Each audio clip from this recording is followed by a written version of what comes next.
6 जनवरी 2025 वाले दिन सुबह को 11:15 पे डेविड मोरो नामी शख्स अपने अपार्टमेंट की बालकनी में बैठा पैसिफिक ओशन के नज़ारों का लुत्फ ले रहा था।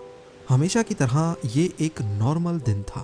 इतने में उसके अपार्टमेंट से करीब 5 मील दूर पैसिफिक पैलिसेड्स की पहाड़ियों पर उसे भड़कती हुई चिंगारियों के साथ आग नजर आती है।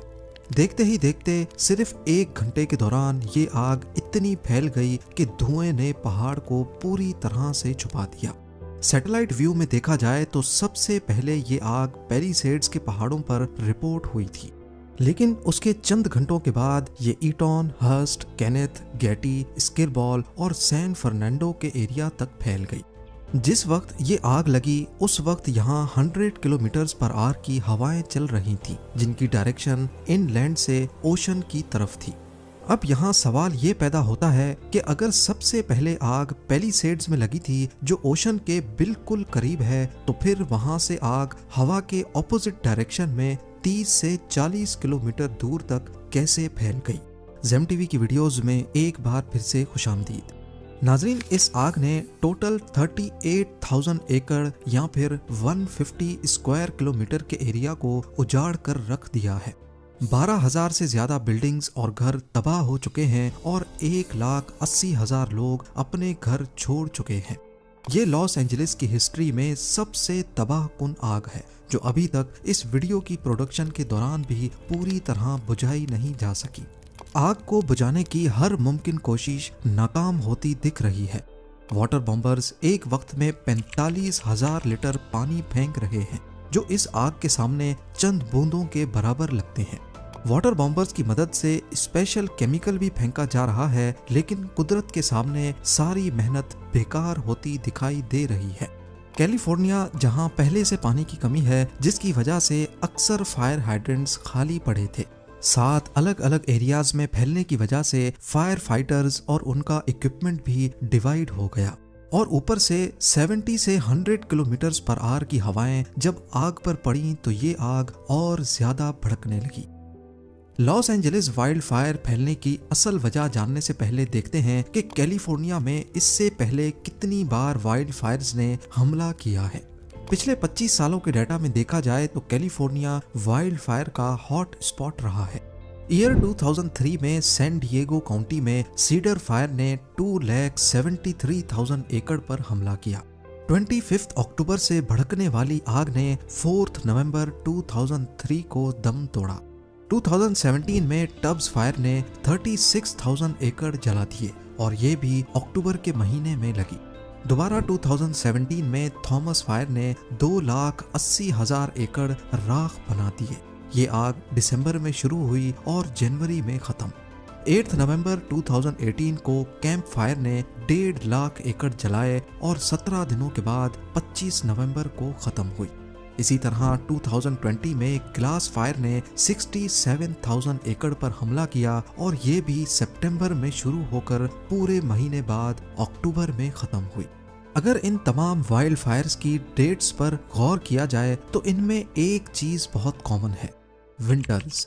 यानी ये वाइल्ड फायर्स सर्दियों के महीने में ही लगी हैं और अभी लॉस एंजलिस वाइल्ड फायर भी पीक विंटर्स में ही लगी। तो आखिर क्या वजह है कि कैलिफोर्निया की हिस्ट्री में ज्यादातर वाइल्ड फायर्स सिर्फ विंटर्स में ही लगी हैं? इस सवाल का जवाब छुपा है एक ऐसे फिनोमेनन में जिसे सेंटा एना विंड्स कहा जाता है। जी हाँ, सेंटा एना विंड्स गर्म और सूखी हवाएं हैं जो सदर्न कैलिफोर्निया और बाहा कैलिफोर्निया में स्पेशली ऑटम और विंटर्स के दौरान चलती हैं।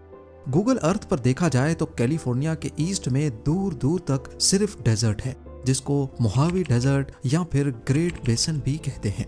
सूरज की तपिश डेजर्ट को गर्म करती है, जिसकी वजह से यहाँ की हवा का प्रेशर बढ़ने लगता है। दूसरी तरफ ओशन की बात की जाए तो यहाँ की हवा ठंडी होती है और प्रेशर कम। हमने 6th ग्रेड में पढ़ा था कि हवा हाई प्रेशर से लो प्रेशर की तरफ ट्रेवल करती है। जितना ज्यादा प्रेशर में फर्क होगा उतनी तेजी से हवा ट्रेवल करेगी और यहाँ पर भी कुछ ऐसा ही होता है। साउथ ईस्ट कैलिफोर्निया से सेंटा एना विंड्स तेजी से ओशन की तरफ बढ़ती हैं। ये खुश्क और गर्म हवाएं जहां से भी गुजरती हैं वहां का मॉइस्चर सक करती जाती हैं। जिसकी वजह से ये पूरा रीजन इस मौसम में खुश्क हो जाता है। झाड़ियां और दरख्त बिल्कुल सूख जाते हैं, जो बड़ी आसानी से आग पकड़ने के काबिल बन जाते हैं। सेंटा एना विंड्स जहां पूरे जंगलात को वाइल्ड फायर का फ्यूल बना देती हैं, वहीं अगर गलती से भी कभी आग लग जाए तो तेज हवाएं इस आग को और ज्यादा भड़काती हैं। जलते हुए कोयले तेजी से फैलते जाते हैं और पलक झपकते ही वाइल्ड फायर कंट्रोल से बाहर हो जाती है। अब होना तो ये चाहिए कि जिस डायरेक्शन में हवा जा रही है, वाइल्ड फायर को भी उसी डायरेक्शन में ही फैलना चाहिए, पर लॉस एंजलिस के केस में इसका बिल्कुल उलट देखा गया। सबसे पहले आग पैलिसेड्स के पास देखी गई, जो ओशन के करीब है, और बाद में ये इनलैंड एरियाज में फैलती गई। ऐसा क्यों है, इसकी असल वजह समझने के लिए हमें एक इंटरेस्टिंग फिनोमिनन को समझना होगा, जिसे माउंटेन वेव रोटर कहते हैं। पहाड़ की वो साइड जिस पर डायरेक्टली हवा आकर टकराती है, उसे विंडवर्ड साइड कहते हैं, और पहाड़ की दूसरी साइड जहां हवा को जाना है, उसे लीवर्ड साइड कहते हैं। होता यूं है कि जब विंडवर्ड साइड हवा को रोकती है, तो उसी दौरान लीवर्ड साइड पर एक वोर्टेक्स इफेक्ट पैदा होता है, और इस वोर्टेक्स में हवा गोल गोल घूमती रहती है।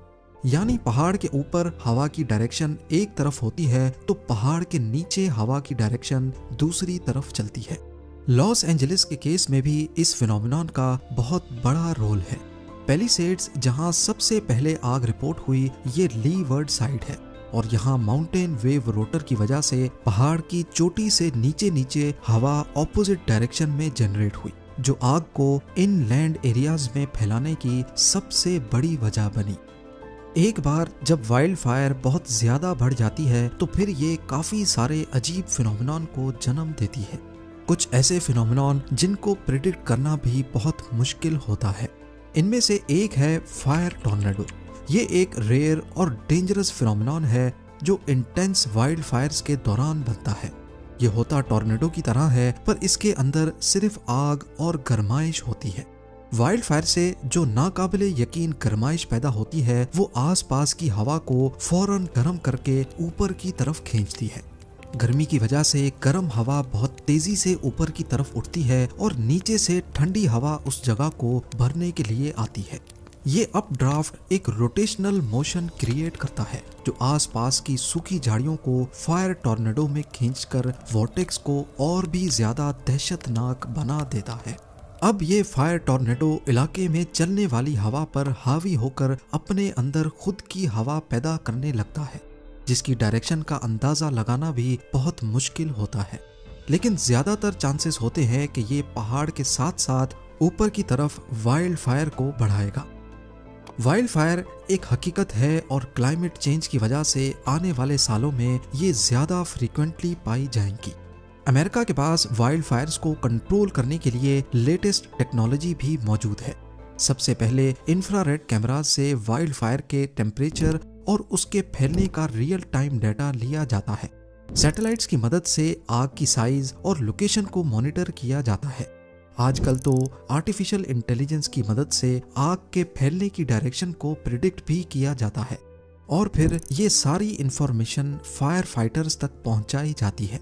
फायर फाइटर्स कोशिश करते हैं कि जहां आग लगी है उसके इर्द गिर्द केमिकल स्प्रे करें, ताकि आग ज्यादा ना बढ़ सके।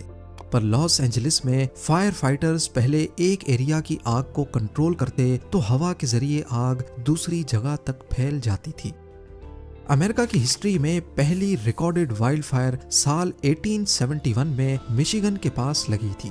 इस वाइल्ड फायर में 12 लाख एकड़ राख की नजर हो गए और 2500 जानें जाया हो गईं।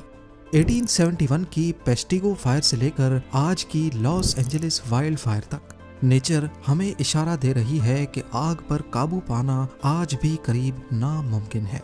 लेकिन अगर हम कुदरत को समझने की कोशिश करें और क्लाइमेट चेंज से लड़ने के बजाय उसके हिसाब से चलने की कोशिश करें, तो शायद वाइल्ड फायर्स का सिलसिला दोबारा से थम सकता है।